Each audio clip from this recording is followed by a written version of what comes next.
বুদ্ধির রাজ্যের নিয়মকানুন। আপনি জানলে অবাক হবেন, দাবা খেলা ব্যয়বহুল একটি ব্যায়াম যা শারীরিক ও মানসিক সুস্থতা উন্নত করে। এর মধ্যে যোগাযোগ ও সহযোগিতা বাড়াতে সাহায্য করে, শারীরিক শক্তি ও টোন বাড়ায়, চমৎকার ক্রিয়াশীলতা ও টেনাসহ সামর্থ্য বৃদ্ধি করে। সাধারণত দাবা খেলা মানসিক স্বাস্থ্যের উন্নতি করে, তাড়াতাড়ি বার্তা ও নিয়মিত ব্যবস্থিত ব্যায়ামের সুযোগ দেয়, স্ট্রেস ও চিন্তা কমায়, নিজেদের সম্পর্ক ও সামাজিক আবহাওয়া উন্নত করে। বাংলাদেশের ১ নম্বর দাবাড়ু গ্র্যান্ড মাস্টার জিয়াউর রহমানকে জিজ্ঞেস করা হয়েছিল, ভালো দাবাড়ু হতে প্রথমে কি করতে হবে? তার উত্তর, দাবা খেলায় চালের সম্ভাবনা অসংখ্য, তবে নিয়ম খুব অল্প। কিন্তু সেই অল্প নিয়মকানুনের মধ্যেই ঢুকে গেছে কিছু ভুল ধারণা।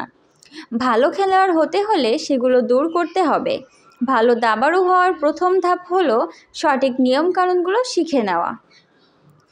দাবায় লড়াইটা বুদ্ধির, নিয়মের মারপ্যাচ খুব বেশি নেই, কয়েকটা নিয়ম আছে একটু অপ্রচলিত, সেগুলো জেনে নিলে খেলাটা নিয়ম মাফিকই খেলা যাবে। দাবার ছক। দাবা খেলার মাঠ হলো ৮ সারি ৮ কলামের একটা ছক। ওপর নিচ বরাবর কলামগুলোকে বলা হয় ফাইল, পাশাপাশি সারিগুলোকে র্যাঙ্ক, আর কোনাকুনি ঘরগুলোকে বলা হয় ডায়াগোনাল। দাবার ছকের নিচের দিকে থাকে সবসময় সাদার ঘুঁটি, বা দিক থেকে ডান দিকের ফাইলগুলোর নাম ABCDEFGOH, আর নিচ থেকে ওপরের দিকে ফাইলগুলোর নাম ইংরেজিতে ১ থেকে ৮। ফাইল আর র্যাঙ্ক পাশাপাশি লিখলে হয় কোনো একটা ঘরের নাম। যেমন ১ নম্বর ছবিতে রাজা আছে E8 ঘরে, মন্ত্রী আছে D8 ঘরে। দাবার বোর্ডে ঘুঁটিবাজি। দাবার ঘুঁটিগুলো হলো রাজা বা কিং, মন্ত্রী বা কুইন, নৌকা বা রক, ঘোড়া বা নাইট, হাতি বা বিশপ, আর সৈন্য বা পাউন। ব্র্যাকেটের মধ্যে ইংরেজি বর্ণটি ঘুঁটিটির সংক্ষিপ্ত নাম। সৈন্যের ক্ষেত্রে সাধারণত কোনো সংক্ষিপ্ত নাম ব্যবহার করা হয় না। চাল অনুযায়ী ঘুঁটিগুলোর তুলনামূলক ক্ষমতা এক একটি সংখ্যা দিয়ে প্রকাশ করা হয়। আপেক্ষিক এই শক্তির মান খেলার সময় মনে রাখা উচিত। সংখ্যাগুলো হলো Q=9, R=5, B=3, N=3 এবং Pound=1। রাজার ক্ষমতা কোনো সংখ্যা দিয়ে প্রকাশ করা হয় না, এর ক্ষমতা অসীম। পুরো খেলা তো রাজাকে বাঁচানোরই খেলা। সব সময় হয়তো ঘুঁটির ক্ষমতা কাজে দেবে না, তবে সেটা মনে রাখলে কাজে লাগে। ক্যাসলিং বা দুর্গ প্রতিষ্ঠা। খেলার সময় রাজাকে নিরাপদ অবস্থানে নিয়ে যেতে ক্যাসলিং খুবই গুরুত্বপূর্ণ একটি চাল। শুধু এই চালেই একই চালে দুটি ঘুঁটি একসঙ্গে চালা যায়। ক্যাসলিং দুই ধরনের, কিং সাইড ক্যাসলিং ও queen side castling. King side castling করা হয় রাজার পাশের নৌকার সঙ্গে, আর কুইন সাইড ক্যাসলিং করা হয় মন্ত্রীর পাশের নৌকার সঙ্গে। ক্যাসলিং করতে হলে পূরণ করতে হবে 5টি শর্ত। নাম্বার ১, রাজা এবং যে নৌকার সঙ্গে ক্যাসলিং হবে তার মাঝে অন্য কোনো ঘুঁটি যদি না থাকে। নাম্বার ২, রাজা বা ওই নৌকা খেলার শুরু থেকে এই পর্যন্ত কোনো চাল না দিয়ে থাকে। নাম্বার ৩, রাজা চেক অবস্থায় কিস্তিতে না থাকে। নাম্বার ৪, ক্যাসলিংয়ের পর রাজা যাতে চেকে না পড়ে। নাম্বার ৫, রাজা চলার পথে অর্থাৎ যে ঘরগুলো পাড়ি দিয়ে ক্যাসলিং করেছে সেগুলোতে চেকে না পড়ে এই শর্তের কোনো একটা পূর্ণ না করলে ক্যাসলিং করা যাবে না। এবার ২ নম্বর ছবিটা দেখা যাক। ধরা যাক সাদা কিং সাইড আর কালো কুইন সাইড ক্যাসলিং করবে, তাহলে ক্যাসলিং করার পর অবস্থান হবে ৩ নম্বর ছবির মতো।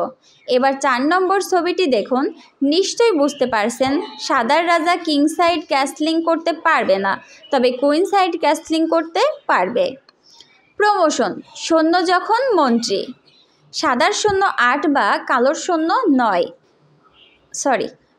প্রমোশন, সৈন্য যখন মন্ত্রী, সাদার সৈন্য ৮ বা কালোর কোনো সৈন্য ১ নম্বর র্যাঙ্কে পৌঁছালে তা আর সৈন্য হিসেবে থাকতে পারবে না। সৈন্য বদলে নিজের অন্য যে কোনো একটা ঘুঁটি নিতে হবে। সাধারণত সবাই মন্ত্রী নেয়, কারণ মন্ত্রীর ক্ষমতা সবচেয়ে বেশি। একে বলে প্রমোশন বা উত্তরণ। তবে অনেক সময় অন্য ঘুঁটি ওঠানোর প্রয়োজন হতে পারে স্ট্র্যাটেজি অনুযায়ী, সেই ক্ষেত্রে তাকে বলে আন্ডার প্রমোশন। উত্তরণের সময় যে কোনো সৈন্যকে যে কোনো ঘুঁটিতে রূপান্তর করা যাবে। এই হিসেবে একসঙ্গে বোর্ডে একজন খেলোয়াড়ের একাধিক মন্ত্রী বা 3টা ঘোড়া থাকতে পারে। খেলার সময় প্রয়োজনীয় ঘুঁটি না থাকলে সাময়িকভাবে অন্য বস্ত্র দিয়ে ঘুঁটি বানিয়ে নেওয়া যায়। সমানে সমান। অমীমাংসিত খেলা বা ড্র। খেলা ড্র হতে পারে নানাভাবে। উভয় খেলোয়াড় সম্মত হলে ড্র করা যায়। আন্তর্জাতিক দাবায় নিয়মিত এটা দেখা যায়। এরপর প্রথমেই আসে স্টেলমেট। স্টেলমেট হলো এমন অবস্থা যখন কোনো খেলোয়াড়ের রাজা কিস্তি বা চেকে নেই, তবে তার আর কোনো চাল দেওয়ার মতো অবস্থাও নেই। এই অবস্থায় খেলা ড্র।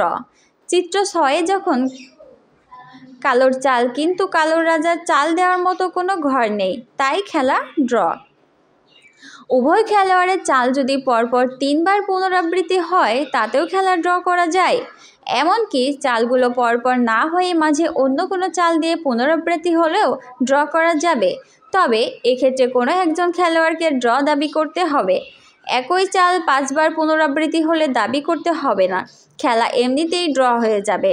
যদি পরপর 50 চাল কোনো সৈন্যের চাল দেওয়া না হয় এবং উভয় পক্ষের কোনো ঘুঁটি কাটা না পড়ে, তবেও কোনো খেলোয়াড় চাইলে ড্র দাবি করতে পারে। আর এমন 75 চাল খেলা হলে ড্র হয়ে যাবে এমনিতেই, দাবি করতে হবে না। Report news protocol.